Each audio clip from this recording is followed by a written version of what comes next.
নমস্কার সুপ্রিয় দর্শক ও আমার শ্রোতা বন্ধুরা, আমাদের জানলেই হবে ইউটিউব চ্যানেলে আপনাদের সবাইকে স্বাগত জানাই। বন্ধুরা, আপনারা যারা আমাদের পশ্চিমবঙ্গের কৃষক রয়েছেন, যারা আপনারা পিএম কিষাণ সম্মান নিধির আওতাধীন রয়েছেন, আপনাদের জন্য কিন্তু খুশির খবর। আপনাদের পিএম কিষাণের টাকা কিন্তু খুব শীঘ্রই আপনাদের ব্যাংক অ্যাকাউন্টে সরাসরি আসতে চলেছে।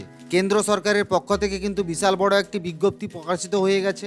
আজকের এই ভিডিওর মাধ্যমে আমি আপনাদেরকে জানাবো আপনারা কবে আপনাদের পিএম কিষাণ সম্মান নিধি প্রকল্পের টাকা সরাসরি আপনাদের ব্যাংক অ্যাকাউন্টে পাবেন। তো আজকের এই বিষয়বস্তু নিয়ে কিন্তু খুব বড় একটি আপডেট রয়েছে। তো বন্ধুরা, ভিডিওটিকে স্কিপ না করে সম্পূর্ণ দেখতে থাকুন। আপনি যদি আমার এই চ্যানেলে নতুন হয়ে থাকেন, অবশ্যই চ্যানেলটিকে সাবস্ক্রাইব করবেন এবং কাছে থাকা বেল আইকনে প্রেস করুন পরবর্তী ভিডিওর নতুন নোটিফিকেশানগুলি পাওয়ার জন্য। তো আসুন বন্ধুরা, আর দেরি না করে বিস্তারিতভাবে ভিডিওটিকে শুরু করা যাক। বন্ধুরা, আজকের এই প্রতিবেদনে আপনারা দেখতে পাচ্ছেন পিএম কিষাণ 19তম যে ইনস্টলমেন্ট ডেট সেটা কিন্তু প্রকাশিত হয়েছে। কেন্দ্রীয় কৃষিমন্ত্রী শিবরাজ সিং চৌহান ঘোষণা করেছেন যে প্রধানমন্ত্রী নরেন্দ্র মোদী আগামী মাসে বিহার সফরে আসছেন। ফেব্রুয়ারি মাসের এই সফরটি একাধিক কারণে অত্যন্ত গুরুত্বপূর্ণ হতে চলেছে। প্রধানমন্ত্রীর পরিকল্পনা অনুযায়ী তিনি ভাগলপুরে একটি বিশেষ অনুষ্ঠানে যোগ দেবেন এবং কৃষকদের জন্য কিন্তু বিভিন্ন গুরুত্বপূর্ণ ঘোষণা উনি ওখান থেকেই করবেন। বন্ধুরা, শিবরাজ সিং চৌহান জানিয়েছেন যে প্রধানমন্ত্রী মোদী তার সফরের সময় প্রধানমন্ত্রী কিষাণ সম্মান নিধি প্রকল্পের আওতায় কৃষকদের আর্থিক সহায়তা দেবেন।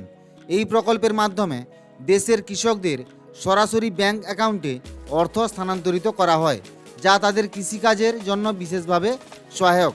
এই সফরটি আগামী 24শে ফেব্রুয়ারি অনুষ্ঠিত হওয়ার সম্ভাবনা রয়েছে। ভাগলপুরের ঐতিহাসিক জমিতে প্রধানমন্ত্রী কৃষকদের সঙ্গে সরাসরি কথা বলবেন এবং সরকারের নেওয়া বিভিন্ন উন্নয়নমূলক পদক্ষেপ তুলে ধরবেন।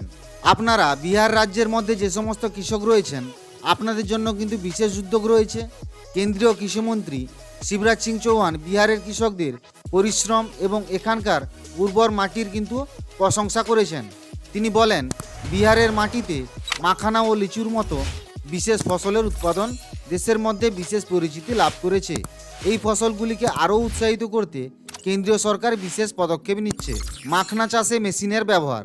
মাখনা চাষের প্রচলিত পদ্ধতি অনেক পরিশ্রম সাপেক্ষ। এটি সহজ করতে কেন্দ্রীয় সরকার মাখনা চাষের জন্য আধুনিক মেশিন সরবরাহের সিদ্ধান্ত নিয়েছে। এই পদক্ষেপটি চাষের সময় এবং বিভিন্ন পরিশ্রম কমাবে এবং উৎপাদন বাড়াবে। ডালের ন্যূনতম সহায়ক মূল্য। সরকার ঘোষণা করেছে যে উড়দ, অড়হর ও মসুরের মতো ডাল জাতীয় ফসলের জন্য ন্যূনতম সহায়তা মূল্য প্রদান করা হবে। এটি বিহারের কৃষকদের আর্থিক দিক থেকে বড় সুরাহা দেবে এবং তাদের আয় বাড়বে। এছাড়াও রয়েছে উন্নয়নমূলক ইস্যুতে বিশেষ আলোচনা। শিবরাজ সিং চৌহান জানিয়েছেন যে প্রধানমন্ত্রী তাঁর এই সফরের সময় কৃষিক্ষেত্রে বর্তমান সরকারের নেওয়া ঐতিহাসিক সিদ্ধান্তগুলি নিয়ে বিস্তারিত আলোচনা করবেন। তিনি বলেন, এই পদক্ষেপগুলির মূল উদ্দেশ্য হল কৃষিক্ষেত্রকে আরও উৎপাদনশীল এবং টেকসই করে তোলা। প্রধানমন্ত্রী মোদী বিগত বছরগুলিতে কৃষিক্ষেত্রে প্রযুক্তি, বীজ উন্নয়ন, সেচ ব্যবস্থা এবং বাজার ব্যবস্থাপনায় যে সংস্কারগুলি এনেছেন সেগুলিও এই সফরে আলোচনার বিষয়বস্তু কিন্তু হতে পারে। এর আগে কৃষিমন্ত্রী শিবরাজ সিং চৌহান সমস্তিপুরে ভারতরত্ন কর্পূরী ঠাকুরের জন্মজয়ন্তীর অনুষ্ঠানে অংশ নিয়েছিলেন।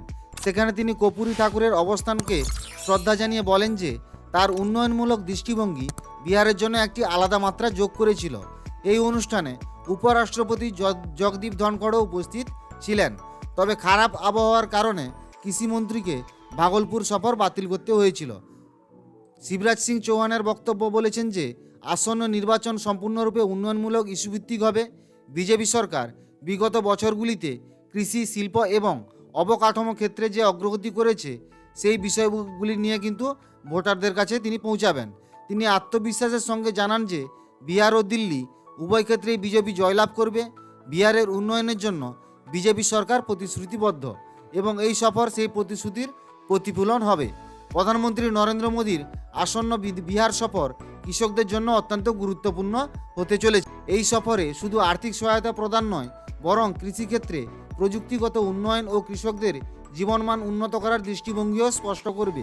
বিহারের কৃষকদের জন্য এটি একটি ঐতিহাসিক মুহূর্ত হয়ে থাকবে। এবারে আপনাদের যেটা প্রয়োজনীয় বা আপনাদের যেটা মূল বিষয় যেটা রয়েছে এই ভিডিওর, পিএম কিষাণের পরবর্তী কিস্তির টাকা কবে দেবে। কৃষিমন্ত্রীর বক্তব্য অনুযায়ী পিএম কিষাণের পরবর্তী কিস্তির টাকা অর্থাৎ 19তম কিস্তির টাকা আপনাদের 24শে ফেব্রুয়ারি প্রধানমন্ত্রী নরেন্দ্র মোদীজি কিন্তু দেবেন। ওই দিন কৃষকদের ব্যাংক অ্যাকাউন্টে কিন্তু আপনারা সরাসরি আপনাদের যে পিএম কিষাণ সম্মান নিধির টাকা পেয়ে যাবেন। তো বন্ধুরা, ভিডিওটা আজকের জন্য এতটুকুই। যদি ভালো লেগে থাকে, ইনফরমেটিভ মনে হয়, অবশ্যই লাইক, কমেন্ট, শেয়ার করবেন। ধন্যবাদ।